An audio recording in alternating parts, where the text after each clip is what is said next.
can do with the blade is cut carpet. This is some old carpet that was laying in the field. So what I'm going to do is put this knife through that, and just from experience doing flooring, that is one of the worst things you can do to your knife edge, is try to cut that carpet.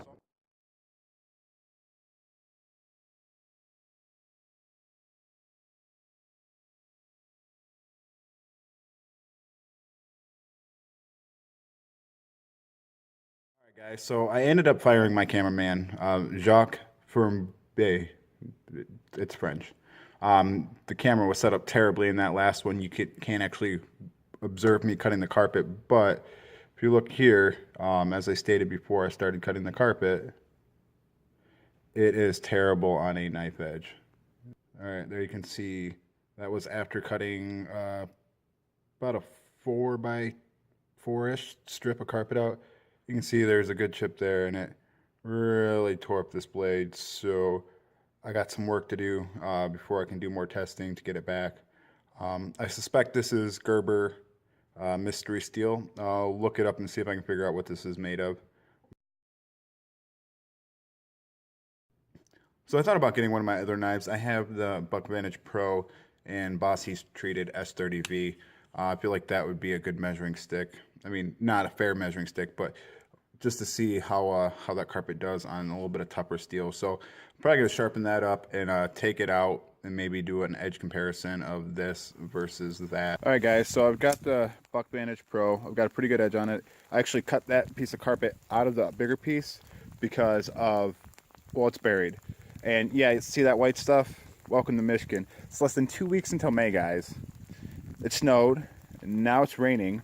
And when you have rain and snow on the same day in Michigan, that usually means everything's covered in this stupid ice stuff that makes pretty much doing anything impossible. But we can shoot YouTube videos, so I've already cut that piece out. I'm going to cut it in the strips a few times and then kind of look at the edge and see what we're looking at. All right, let's get started. I'll try to cover the camera so it doesn't get so wet, so hopefully that doesn't block everything out.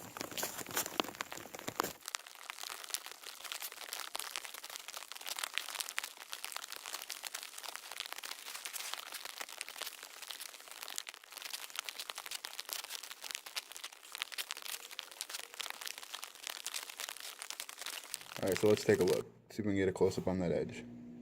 All right, so there's a little bit of deformation on the edge. It's less than desirable, the condition it's in. There's a couple pits, a little bit of microchipping right there. So as you can see, literally cutting carpet is one of the worst things you can do for your edge. It's just some tough stuff, especially the stuff that I was cutting. It was like some high-end carpet from a customer's house a long time ago. But so just to show you that it's not just the Gerber that's going to get beat up. This obviously didn't get beat up as much, but I'll work it back out. So I was able to get that edge worked back out. I'm going to give it a test on some paper, see how it does.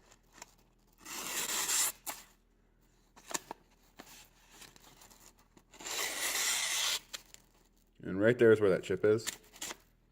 Wasn't able to work that all the way out completely, but it's got a pretty good edge on it. So it did take an edge pretty good, with it being the 7CR17 MOV, so softer. So good news is you can rework this edge. So we'll put in some, veggie cutting or something like that. I'm not going to go too crazy into the edge work, but we'll roll that in now.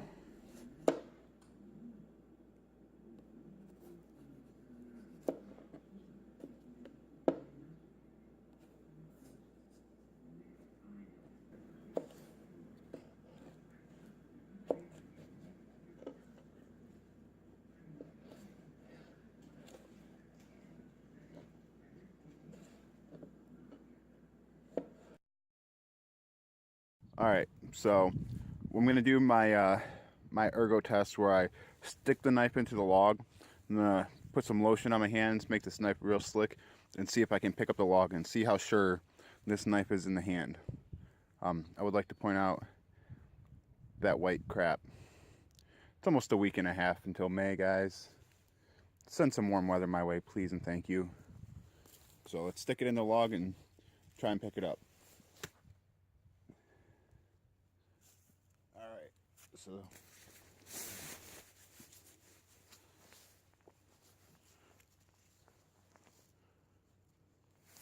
Hands are nice and slick.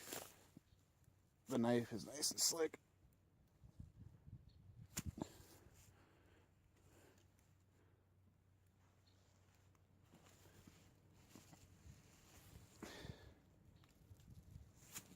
All right, we'll try a little bit more.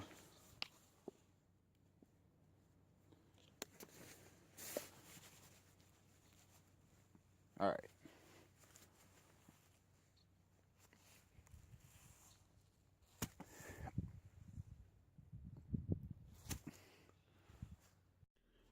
All right, guys, so here is the final thoughts and impressions on this knife. So I'm going to go ahead and run the specs across the screen here. So what you're getting is you're getting a folding sheath knife, which is always kind of just a weird category because it's not as tough as a fixed blade. It's not going to have all the things that it's not going to take all the punishment a fixed blade can take because it's got a pivot system here. It doesn't go through, so there's a mechanism which can fail. And this one, by all means, has not failed on me. It's actually super rock steady lockup. Like, I'm really impressed on the lockup of this. It's got a nice strong lock back, which never failed on me. SC Bushcraft, he batoned with it. I think maybe it failed one time on him. I can't remember, but so it's a tough knife. I mean, you saw me punching it through the metal. It took that and no problems. I guess when you start to do some of the drawbacks, which I'll get into in a little bit, you kind of got to outweigh the good with the bad. So what are you getting? You're getting a nice, sturdy folding knife. It's nice and good in hand. I mean, you saw my ergonomic test, and it actually fits pretty good. It feels pretty good in hand. I like that they wrap this rubber into kind of, I guess, not the liner, but inside the knife, because like if you go here on this edge is kind of a sharp edge, but they did a good job. They wrapped this rubber to the inside of the handle, which makes it nice. So it's good in hand. It fits nice. This part here with the finger provides a nice secure grip, and honestly, that's where, when I did the lotion test, that's where I was getting most of my lock-in, was right there. Well, we'll talk about that in a second. Let's look at the sheath. So I actually like the sheath. It's a nice sheath. Got kind of a little belt loop here. It's made well. Comes with the little Bear Grylls survival stuff on there. It is what it is. You know, it's nothing super helpful, but I guess it can give you hope if you're in a situation. So knowledge and training is always the best thing to do. So I guess moving on. But yeah, no, it's a good sheath. It fits in there nice. I noticed it is a little slow to pull out. It fits in there really snug. So when you got it on your hip and you're trying to pull it out, it does take a minute. So it's a slow knife in the fact that you gotta lift the flap, you gotta pull it out, and then you can't, deploy it that way. You gotta two-hand it, or you can with a flick of a wrist, a good flick of the wrist. But it's a slow knife. But this isn't going to be a knife you're going to be whipping out quickly or fidgeting with. This is going to be a work knife. And it does work. It works hard. Its capabilities are limited by the steel. If they were like, hey, we're going to make this in D2, then we're kind of actually talking a little bit. But with the 7CR17 MOV, which I'm going off the information provided for me. If there's anything wrong with that, I'll update it here. It's a softer steel. You guys saw the edge that it took after cutting the carpet versus the other steel, which isn't fair, but I've done carpet cutting before with knives, and that took a really rough beating. Now, it didn't take long to work out, 15 minutes to work it out, but still, it's limited by that. I'm okay with plastic. I'm okay with rubber. I know some people don't like rubber because it wears out over time. I know he's had this knife for a while, and it's actually held up. It's nice and secure. Comes with a nice sheath. I think the price point is going to be between $25 and $35, depending on where you look. So I guess I kind of wanted to come up with a rating system on knives, and it's going to be, I guess, yes, no, or maybe so. So yes, I can recommend this knife. Definitely get it. No, I can't. Don't get it. Stay away from it. Or maybe so, kind of depending on where you're at and what you're looking for. And this is going to be a maybe so. I'm not going to say no because it exceeded my expectations on how tough and how well built the knife was. It failed on the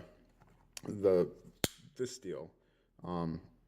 and you know, I can't knock them for that. It's a made in China. It's a cheap knife. It's a super production knife, which means it's everywhere and anywhere that you find knives. So there's going to be some things that fall off with quality. But if you're looking for a backup camp knife to do your chores, things that you wouldn't want to expose a nicer knife to, I would say that this could work. You know, if you can't carry a fixed blade, but you can carry a folding knife, you know, on the hip, this would work. So my overall thoughts and impressions are, it surprised me on some things.